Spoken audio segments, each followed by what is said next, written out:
మాఘమాసంలో శుక్లపక్షంలో వచ్చే పంచమి తిథిని వసంత పంచమి అనే పేరుతో పిలుస్తారు. ఇది సరస్వతీదేవి జన్మదినం, సరస్వతీదేవి ఆవిర్భావ దినం.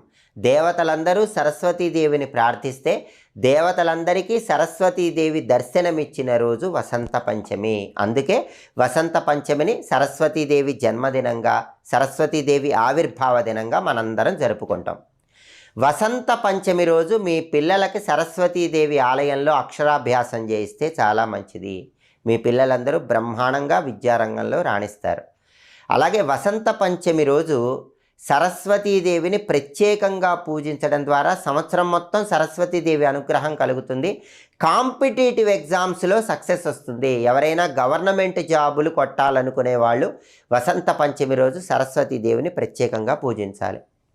అలాగే ఎవరైనా సరే నీట్ ఎగ్జామ్ రాసేవాళ్ళు